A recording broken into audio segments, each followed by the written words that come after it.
And now the executive director and senior analyst with the Gallup Center for Muslim Studies talks about the threat of global terrorism. This hour-long event was part of a conference co-hosted by the group Women in International Security and the U.S. Army War College.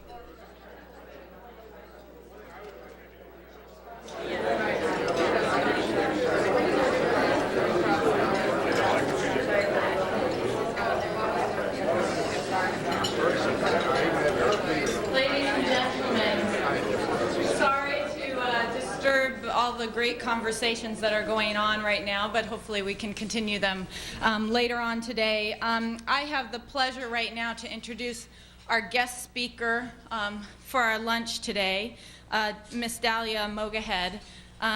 And I actually just met Dalia a few weeks ago at a joint event WISE did with Booz Allen. And so I wanted to just first sort of thank Booz Allen, the steering committee, for our partnership with Booz Allen for making that introduction. And Dalia has agreed graciously to speak again at this event. Dalia is the senior analyst and executive director of the Gallup Center for Muslim Studies at the Gallup organization. She's recently co-authored a book with John Esposito titled "Can You Hear Me? Listening to the Voices of a Billion Muslims." She currently provides leadership and strategic direction and consultation to the collection and analysis of Gallup's unprecedented surveying of more than 1 billion Muslims worldwide, and she leads the curriculum development of a 3-day executive course on findings from the Gallup poll work there. Mogahed was the founder, before joining Gallup, and director of a cross-cultural consulting practice in the United States. She has a master's degree in business administration from the University of Pittsburgh and received her undergraduate degree in chemical engineering. And please join me warmly to welcome Dalia Mogahed. Thank you very much.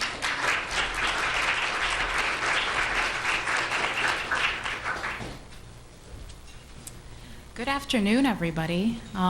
It's both humbling and very scary to have to go after all those speakers that both the caliber, the knowledge, and just the sheer interest of the presentations makes my job very difficult. Add to that, of course, that you're all having lunch, so I'll try to make this as interesting as possible. My work is really not in terrorists per se, but rather the public support or sympathy for terrorism. Since 9/11, there has been no shortage, of course, of theories around what creates this public support. Some blame religious fanaticism, of course. Others blame humiliation from the disappointment with an ability to perform in a global landscape. Others look to relative deprivation theory, whereby the haves and the have-nots are essentially at war, where the have-nots are trying to restore a more equitable situation. There's also the theory of the psychotic terrorist, the deranged mind, and others blame occupation. And still others simply say that terrorists simply hate freedom. So what I will do today, or at least attempt to do, is build a theory from the ground up using empirical data. So we didn't set out to test any theories. We simply asked some questions and then are now trying to create a theory that fits the empirical data. What my analysis is based on is a subset of a much wider study, in fact, called the Gallup World Poll, where Gallup is surveying 95% of the world's population on an annual basis. My focus is majority Muslim countries as well as Muslim minorities in the West. So we ask the same questions across the world, and then we also have regionally specific questions. One of these regionally specific questions that we asked among Muslims was a support how much support was there for the acts of 9/11. So what I will do is tell you a little bit about the difference, as well as those things that that are actually in common between those who said 9/11 was completely justified and the vast majority who said it wasn't. So I will call the completely justified group simply high conflict. These are the high conflict group. It's a generic name, but it's just kind of avoids calling them either terrorists, terrorist sympathizers, potential radicals. We've struggled with a lot of names. Let's just call them high conflict for the purpose of this discussion. So what do these what is this high conflict group, and it was a minority, of course, across the world, what do they have in common with the rest of the Muslim world, and what is different? And then finally I'll end with a possible theory that explains the data. What they have in common is really actually quite interesting. First, is it a hatred of freedom? So that was one question we looked at. And the answer is no. In fact, when we asked Muslims across the world what they most admired about the West, their top response was Western technology, closely followed by Western democracy. So this is an open-ended question with spontaneous verbatim responses that we've coded. So just for example, a respondent in Saudi Arabia said, "I admire most the freedom of press, of opinion, and of expression. Also, their scientific advancement." I thought this was interesting. A respondent in Iran said, "I like the social justice and that they have access to nuclear power." They have real democracy. In Pakistan, law is above all, and everyone observes the law, the rule of law. Another respondent in Pakistan said their political system is transparent and they are following democracy in its true sense. So really a somewhat sophisticated understanding of democracy. It went beyond simply elections. A respondent in Morocco, liberty and freedom and being open-minded with each other. And the high conflict group was just as likely to give those responses as everybody else. In fact, what was sort of interesting is that they were slightly more likely to say that moving toward more democracy would help Muslim progress. So the high conflict group was actually more likely to say that moving to greater democracy would help Muslim progress. So this idea of simply a hatred for freedom is not supported by our data. How about joblessness? So we looked at, this is vast amounts of data representing, like we said, literally a billion people. We obviously didn't actually survey a billion people. We surveyed a representative sample that represents a billion people. So what about their jobless rate? Well, there was actually no difference. 20% was what it was worldwide, and the high conflict group was no more likely than the rest to be jobless. Hopelessness, again, no difference. In fact, a slight sort of optimism among the high conflict people.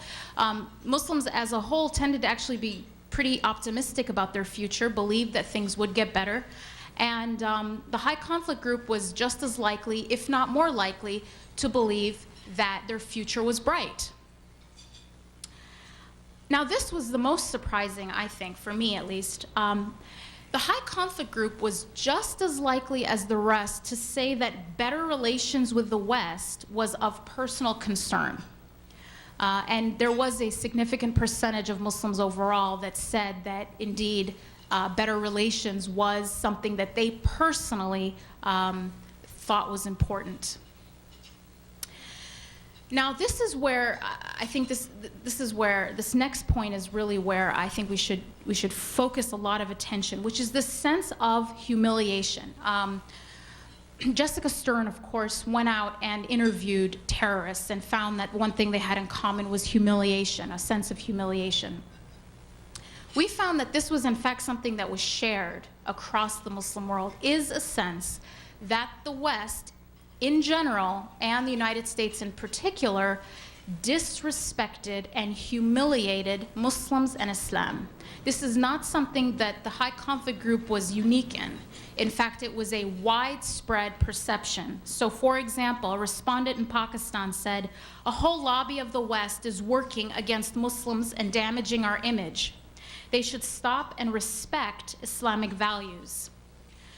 Morocco, the West has to change and moderate their attitudes toward Muslims. They have to stop looking down on our people, a perception that there is a sense of superiority and therefore looking down on Muslims as inferior.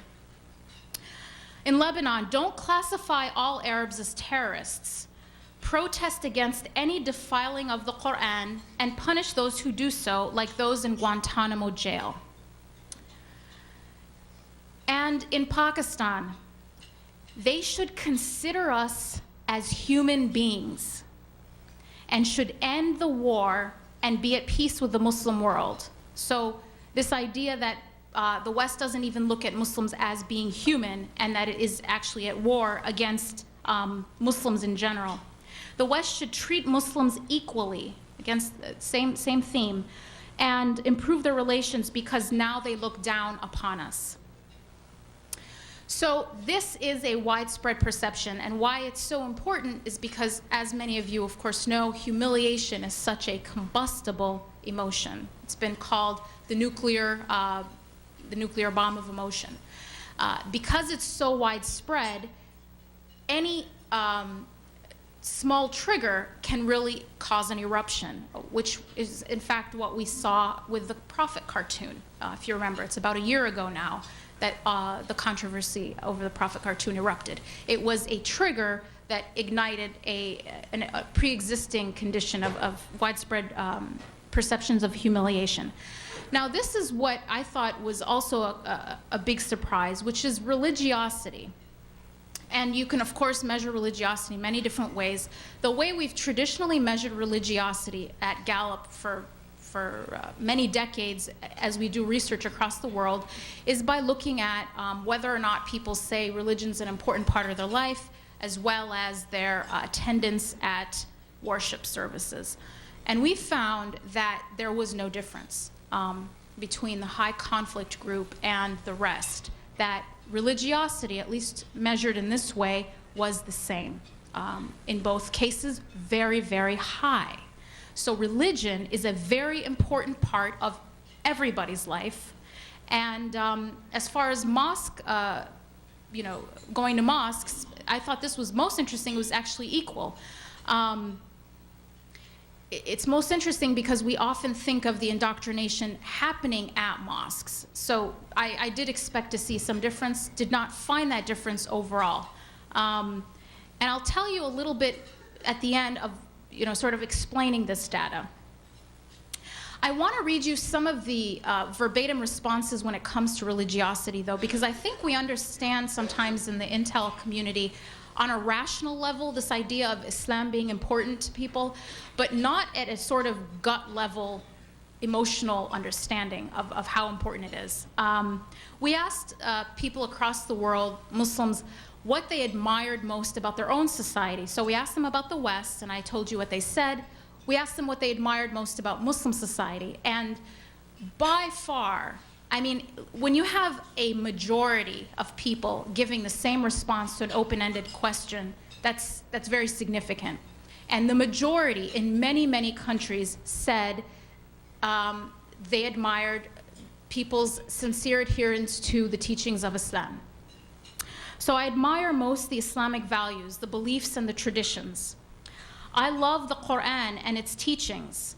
I like also that there is no racial attitude among Muslims. Supporting each other and respecting religious beliefs and the teachings of Islam. Just some examples. Our religion and all its magnificent teachings. Why this is important is when we asked Americans, just to kind of give you an analogy, when we asked Americans what they admired most about Western civilization, not surprising, close to a majority said freedom and liberty.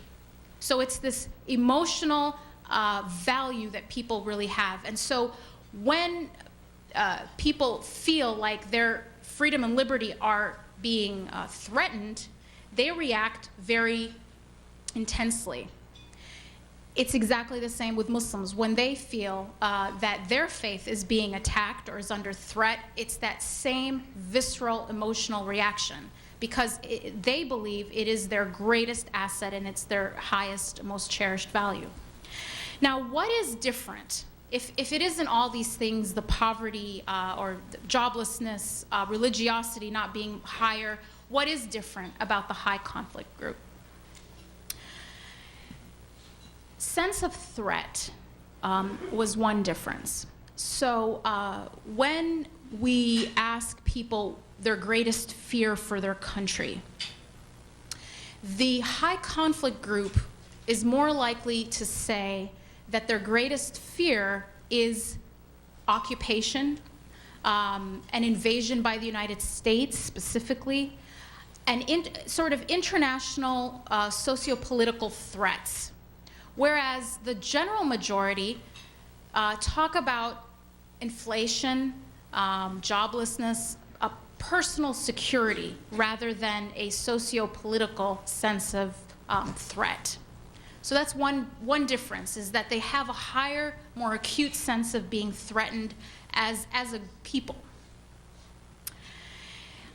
Also, they have a more intense sense of being dominated and having a lack of autonomy. Now, it's important to understand this point in a more nuanced way than sometimes it's talked about. These individuals, and I'll get to this later, when we look at their demographics, they are actually more likely to be supervisors at their job than the general majority. They're more likely to actually feel like they can control what they do in their lives. So their sense of being controlled is not really about a personal lack of freedom, but rather a sense of their people, their identified group as being dominated and controlled by an outside power. It's very important to understand this distinction because their primary identity is not as an individual. And it probably isn't even as a citizen of their country. It is very much so a member of a larger group, either Muslim or Arab, but it is not a sort of individual primary identity. This, I think, echoes some of what the other panelists said. They have a lack of faith in the goodwill of the West. So they say it is of personal concern for better relations with the West, but they're less likely to believe that the West cares or is interested in better relations. They're also less likely to believe that a time will ever come when there will be better relations. So it's this sense of pessimism, not with their own future rather, or with their own life, but rather with the ability of diplomatic or political means of actually making change. That the West doesn't care, it'll never get better, and so more of a reliance or resorting to violent means. Now, their demographics are pretty interesting in that overall they are actually more educated and more affluent than the general population. So with that as sort of the foundation, the empirical facts as we've found them, how do we explain this? And I'm not sure I have a perfect answer, but I'm working on some theories, and I'm actually very interested in making use of this room and its amazing intellectual power to help develop some of these theories. But I'm just going to throw out some ideas for you to think about. And I sometimes look outside terrorism literature just for cross-pollination.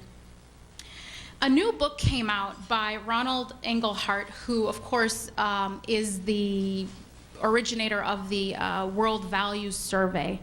And he basically wrote a book about the data that he has been mining out of this survey for like the past 3 or 4 decades. It's called Modernization, Cultural Change, and Democracy, the human development sequence. What he says is that according to his analysis of vast amounts of survey data about values, a nation's values go from materialistic and survival to self-expression and autonomy, and then to free choice and democracy as the nation modernizes economically. That's really the kind of interesting link, is that there is this sequence. You can't sort of have a free democratic state if there hasn't been the pre-work of economic reform, okay? So he says that democratic values such as free choice then emerge after this development sequence. All right, but if you have a society, now we all know societies are not homogeneous, and if a society is in the stage of materialistic and survival, but there are members of that society who are sort of as individuals further along in the sequence, say because they actually have their material needs met, then they are looking for this self-expression or free choice need to be fulfilled, but are living in very non-free societies. When we look at the difference between the high conflict and the rest, it's not that they have perceptions that are totally unique from everybody else. It's just that they are much more intense in their perceptions. So the perception that the United States is politically dominating the Muslim world is not unique to the high conflict group, but it is more intense among the high conflict group. They seem to have a more acute sense of this issue than everybody else, who is more sort of focused on basic personal needs. The other theory that I'm working with is one developed by Barrington Moore, who wrote the book Injustice, the Social Basis of Obedience and Revolt. And basically what he looked at were different case studies of revolts in Germany, China. What he found was that pre-existing social grievances, as has been explained by others, are not enough to get people to revolt. That the belief that these grievances or that these pre-existing conditions are not inevitable has to be there for revolt to happen. So it again fits in with our overall profile of the high conflict group. They have, if I use a strange, maybe strange expression, they have bigger egos. They're more likely to be leaders in their community, even in their job. They have higher education. They have higher income. So they have higher expectations and believe that they deserve to be, quote, free. And so these perceptions of these grievances or these preconditions that exist are more intensely and therefore more violently reacted to by this group. Perhaps for that reason, that they don't believe that this is what they, quote, deserve, that they deserve something different. Now, how do we explain the religious rhetoric? Because we said that religiosity doesn't seem to be correlated with high conflict groups, and that really everybody is very, very religious. This is a possible explanation. Because it's true that many of these groups, I haven't done a survey on how many, but many of these groups do have a strain of a very exclusivist and extreme fundamentalist interpretation of Islam. Here's a possible explanation. Again, I'm not saying this is the only right thing. That if indeed religion is the dominant social medium that everybody is sort of swimming in. So you've got a petri dish and it's got blue dye in it, and all the molecules in the petri dish are swimming in this blue dye. When those molecules, some of them are radicalized, they will still be covered in the same blue dye as the rest of the group, that same dominant social medium. So 30 years ago, that dominant social currency was secular Arab nationalism. And so the PLO talked about secular Arab issues and rhetoric to recruit and justify acts of violence, because that, at that time, was the dominant social medium. Today, it's religion. And there's a lot of reasons for why it changed from secular nationalism to religion, but it is. That is the social medium today. And so when people radicalize, they still use the same packaging and the same rhetoric that everyone else is using to explain a lot of things. But because they have been radicalized as individuals and in their ideology, their version of the dominant social medium also radicalizes in the process. And so they adopt the most extreme interpretations of that dominant social narrative. So that's our data, and that's sort of the different theoretical models that we're working on to explain it. And the next question really is, what are the implications, or what are the policy issues that we can talk about? One thing that I think we have to think about very strongly is the danger of misdiagnosing the problem as one of being terrorism is a symptom of religiosity, of Islamic religiosity. From our data, it's very clear that one of the drivers of sympathy for terrorism is the perception that Islam is under threat, that it is being attacked and is being either undermined or trying to dilute Islam on the part of the West, with the United States specifically cited. Since the data doesn't really point in the direction of religiosity as much as it does religious interpretation, that road may backfire in that it will give terrorist groups more fuel to make the allegation that indeed the West is after everybody and is trying to destroy their most prized asset. Thanks.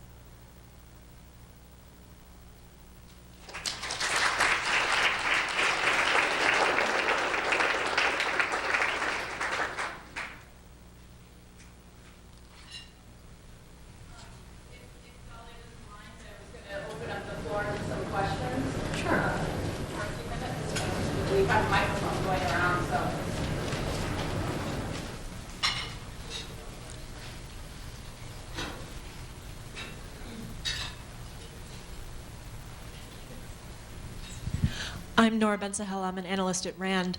I don't claim to have any particular knowledge of the kind that you do, but I was very intrigued about the two hypotheses you put forward on your explanations. One which was the sort of human development trajectory, and the other sort of more of a Barrington Moore social revolutions thing. It strikes me that an explanation which incorporates both is one that's based on class, as opposed to generic human development and social revolutions. But I think it brings elements of both of those together. When you're talking about human development, obviously it's people who are further up in the economic class system that are doing better off.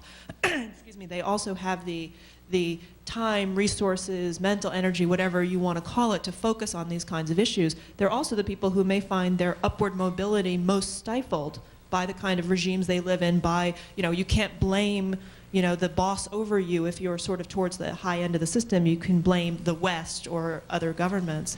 And I think that, my recollections of my social revolutions literature from grad school is a distant memory now. But if I recall correctly, a lot of it is that you need educated leaders to forward revolutions, and then you have lower class people who are very often the foot soldiers that are involved. And if, to the extent that that's right, and I'm perfectly willing to believe it's not, but to the extent that that's right, it strikes me as very interesting, because that is an individual type of explanation rather than a group explanation. You talked about group identity being so important, and I'm sure that's right, but I think it'd be really interesting to see how those two interact with each other. Yeah. I mean, I think you make a very good point. I think the role of class is very important. What I mean by group identity is that the kind of grievances that people are reacting to aren't personal grievances, in that they're not reacting to their own personal conditions of poverty or their own personal experiences, but rather almost experiences that they have virtually by watching Muslims as a whole, you know, as a global community, in their mind, being attacked or humiliated. They may have never actually personally experienced any of that, but they feel that it's that these people are an extension of themselves. So just for example, after the Abu Ghraib scandal kind of came out and the pictures came out, one man in Cairo who was interviewed said, "That was me in those pictures. That was every Arab." And so it's this idea of, I didn't experience it, but I still have the same outrage as if I had, because of that sense of a group identity. Did your research show any difference between, in degree of political consciousness between the norm and the high conflict? Okay. I guess I'll just ask you, what do you mean exactly by political consciousness? Where the high conflict people tend to be more politically involved, either in terms of discussing politics, reading about politics, acting in politics. Mm-hmm. Well, they did say that current events they were more likely to say that it was a part of discussion. There were a lot of questions, just by the way, like the ones that I wish we could have asked, that we just simply weren't allowed to ask in many of these countries. But we did look at media consumption. We looked at how engaged they were in current affairs and current events. And yes, they were more engaged, more well-informed, so to speak, in that they knew, or they consumed news more than everyone else. What was interesting is that we looked at things like Al Jazeera. It's always sort of Al Jazeera is the issue. Among Arabs, of course, who would watch Al Jazeera, there wasn't as big of a difference as we may have expected. So it was like 54% versus 50. Not a huge difference in terms of watching Al Jazeera from high conflict to everybody else. But what was interesting is that the trend cut across all news channels. So they were slightly more likely to watch Al Jazeera, slightly more likely to watch Al Arabiya, and even slightly more likely to watch Al Hurra, which is, of course, the Department of State channel. It's sort of an equivalent of VOA. So they sort of were just more likely to watch or hear all news outlets, and it wasn't one in particular. Yeah, Chris.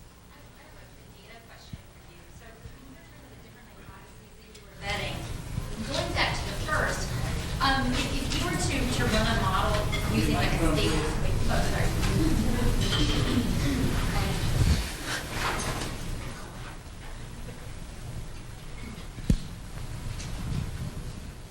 So I was just wondering, in your exploitation of your data, going back to the first hypothesis, arguably, given that you've got, was it 14 countries in your? 22. 22, sorry, yeah. Okay. So 22, there's a lot of natural variation in terms of the liberality of those regimes. Right. If you were to run like a state fixed effects models, which would in essence, or even if you had other variables that could explicitly control for the variation in those countries, do you see differences in terms of the distribution of your so-called high conflict population? Yes. Yes, absolutely. And what do you observe out of curiosity? Well, I'll have to ask you to subscribe to our data. No. We're public. We can't afford it. There does, and I'll be very careful because I don't have my data in front of me, so I don't want to, speak out. There does seem to be a correlation between sort of a freedom index and the percentage of people that would be in the high conflict group in each country. We also ran a country-by-country driver analysis on a lot of different variables. And what's very interesting is that, as I'm sure no one's surprised to hear, there is a lot of variability from country to country. So in a place like Saudi Arabia, views on the war in Iraq being more harm than good were huge drivers in whether or not someone was going to be in the high conflict group. In Egypt, if whether or not they believed America was serious about promoting democracy was a huge driver in being in the high conflict group, whereas in other countries that wasn't a driver at all. So there is sort of variability. Now this is sort of off of your question, Chris, but one piece of surprising data that I'm not even entirely sure how to explain was that whereas mosque attendance did not correlate in general, the one place that was sort of an exception was Saudi Arabia, and it was the exact opposite trend that I would expect. Those who were in the high conflict group were half as likely to say that they went to the mosque weekly. And when we did a driver analysis, it still showed up. They were half as likely, if they went to the mosque weekly, to be in the high conflict group. So it just really points to the fact that we may not understand this problem as much as we think we do, and more research is required to really understand it. Now, one thing we are doing in the future is we're asking more detailed questions on religiosity. So we're not just going with those two questions. We're asking questions that look at depth of spiritual commitment. So we're asking questions like, have you forgiven someone who has hurt you deeply because of your faith? Or because of your faith you have hope, or whatever. I mean, there's all these different questions that create a spiritual commitment index that we will be looking at if that contributes to tolerance, contributes to fanaticism. So how does spirituality or a depth of faith affect or not affect sympathy for extremism? Aaron Burke, and I'm with Third Way. I was really interested in your presentation. You talked a lot about, you just talked about variability, but you also talked a lot about commonality. You know, the blue dye in the petri dish, or the high conflict, what characterizes them. And I'm wondering if you could comment on those observations and what your data say, and what's become very common now in American political discourse, which is the terms Islamofascism, and viewing this as a totalitarian movement, and how your data related to those sorts of views that are becoming increasingly common in the United States. Well, I think where our data would stand on that is really just in terms of the counterproductivity of using that kind of language. Whether it's accurate or not, I can't really definitively say either way. There is commonality, but there's also a lot of variance. But even if there were no variance, I'm really more focused on pragmatically, is that productive? These groups claim to represent, as we've had people say, terrorist groups always want to claim that they represent an aggrieved group that's much larger than their actual membership. And what we've seen from our data is that when you ask Muslims, what do you resent most about the Islamic world, or what can the Muslim world do to improve relations with the West, they talk about helping to control terrorism. They will open, as a spontaneous response, actually condemn terrorism as something they say that when they're critiquing their own society. And when asked directly, they say that 9/11, at least that one terrorist act, was not justified. So they, from the data, do not represent the greater majority, at least in their tactics. Now, their grievances are felt by a much wider group, but their tactics are not. And so the more that we can drive a wedge, really, between this group, and we sort of labeling them as criminals is a very good idea, and the rest of their population that they're claiming to represent, the more likely we are to win the war on terror, because it will involve, like panelists have said, community policing. It will not just be a military victory.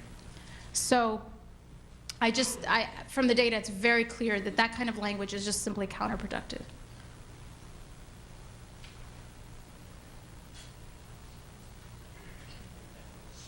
My name's Nicholas Boudoir. I'm an undergraduate student over in Portland, Oregon at Lewis and Clark College. And the question I have for you is, how do you differentiate between a general supporter and more of a high-risk supporter that you're talking about? And more on an operational level, what are the variables that determine that?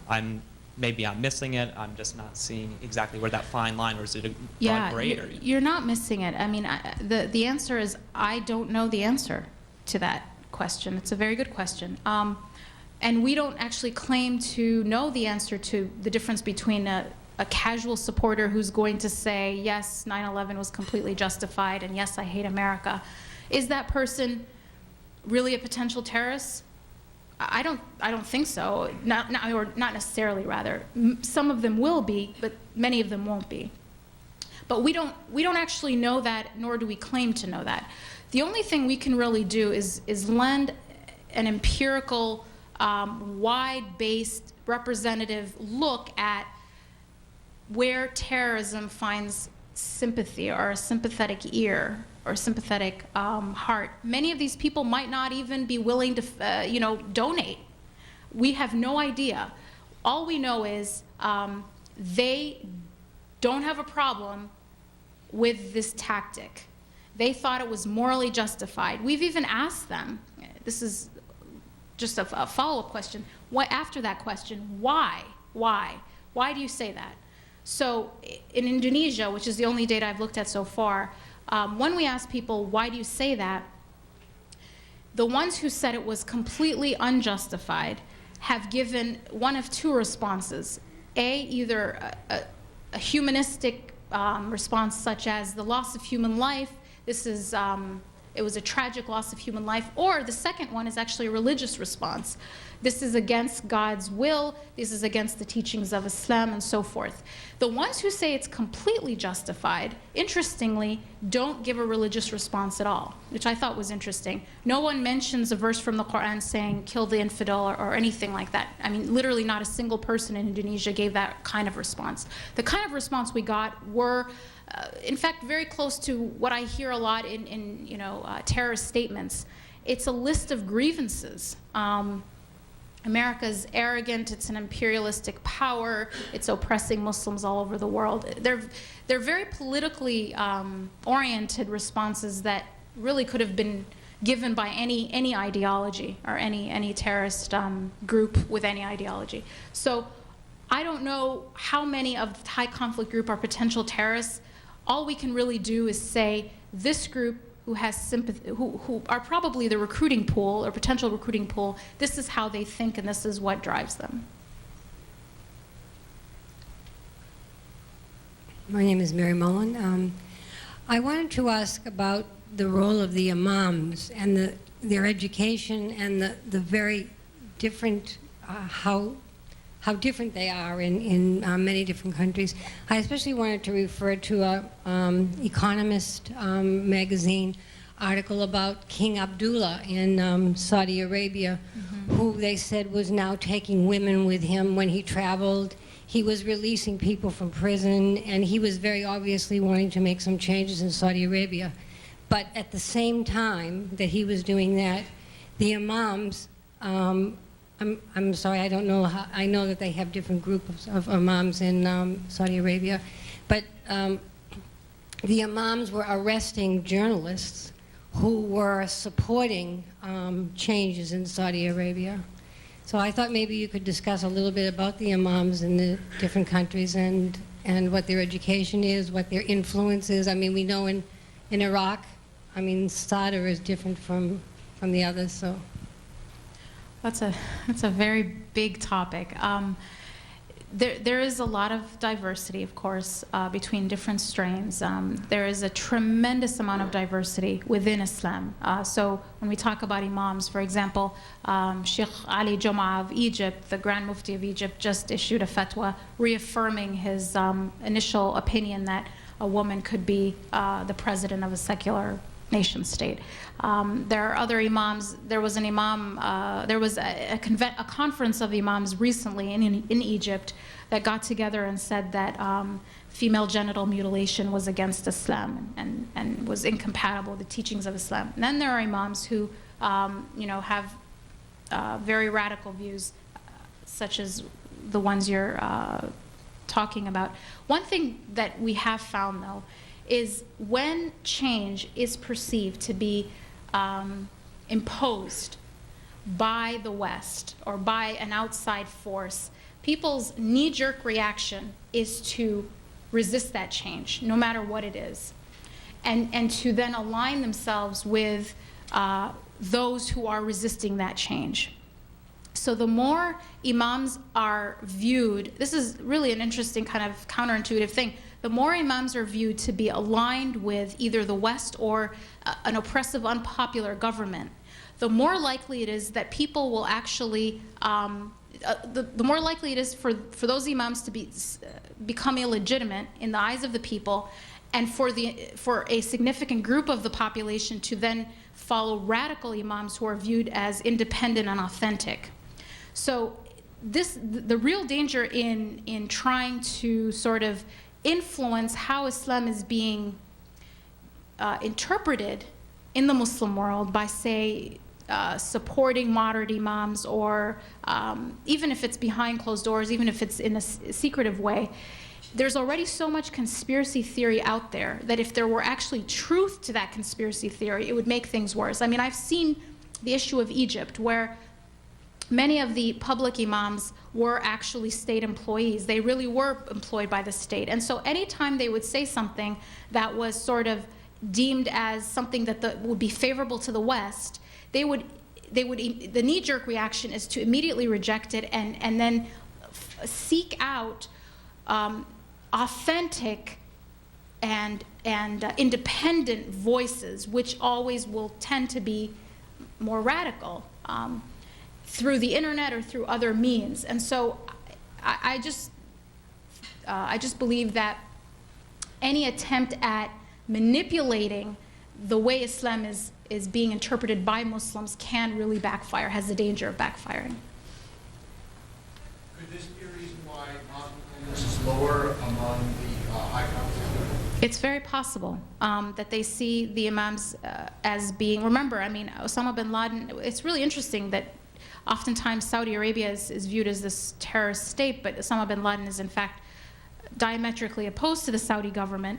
The Saudi imams do work for the Saudi government, this is a fact, and so maybe the mosques in Saudi Arabia, rather than being, fire-breathing although they do teach intolerance, but not of the West really, it's sort of intolerance of other things, and a very literal interpretation of many things. They are viewed by many of the Saudis who support something like 9/11 as being illegitimate, like you put it. That's a possibility, absolutely. Which again points to the danger of trying to socially engineer the interpretation of Islam. It is just so hard to get it right, and the risk of it backfiring is huge. Thank you very much, and thank you for letting me talk at you while you eat. Yes. Just one more question. Of course, the way you ask the question and the time frame in which you take your data is a huge factor in the answers that you receive. We all know that from statistics and polling and those types of studies. A question, I didn't hear you mention the time frame you took this data, and primarily I'm interested in what was the interpretation of your interpretation of the answers if you did take data before, say, something that was humiliating to the Muslims like Abu Ghraib versus after Abu Ghraib, and significant difference I would think, but I'd like to hear what your thoughts are on that. Okay. Well, we had some preliminary data from 2001, 2002, but only about 9 countries.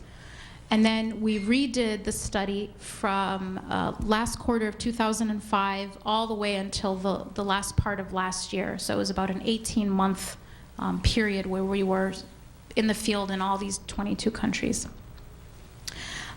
So we actually don't have much of a comparison yet. We will be going into the field annually and measuring as we go. But what little we do have from 2001 to 2005, it does actually look like the percentage of people that fall into the high conflict group actually hasn't changed as much as we would maybe assume. Their profile is about the same, and the percentage of them in each country hasn't shifted dramatically. But it's not conclusive. I can't say that it doesn't change with increased, because what has changed definitely is the percentage of people in each country with unfavorable views of the United States. That has shot up. But it's too early right now to say that the two aren't correlated. But what we have seen so far is statistically there isn't much of a shift in the percentage, but the percentages are so low that even a small shift might not really show up. We have to kind of keep tracking it. But that's the time frame. Thank you for asking. Good afternoon. My name is Tim O'Keefe. I've just got one question. Do you see a correlation between dissatisfaction with one's own government and dissatisfaction with the United States government? Like, or if they're more liberal, would they favor the United States more? Mm-hmm. That's a good question. Well, I'll start by saying that in most of the countries where people most likely don't like their government, we aren't allowed to ask them if they don't like their government. So we already know the answer, but there are ways of getting at that indirectly. So, for example, a very general question like, what do you admire least about the Muslim world? And one of the top responses is political and economic stagnation, nepotism, corruption in government, lack of freedom of speech. So those responses are there, and it's very clear that they're talking obviously about their own governments. So these kinds of responses, of course, tend to be higher in places where the government is very repressive. And in many of these countries where the government is repressive, they're also a close ally. So we could do more work, but there aren't sort of hard numbers that we can look at where we can actually do a scientific correlation. What we have are more like qualitative indications that their top responses when they criticize their own culture is this idea of lack of freedom. What they admire most about the West is that they have freedom. And then the link is the United States is not dedicated or not serious about true democracy in our region. So you kind of put those all together, and it seems pretty clear that, yes, one of the points of resentment is the perception that the United States has freedom for itself but doesn't want anyone else to have it. And then two, that their own government is very repressive.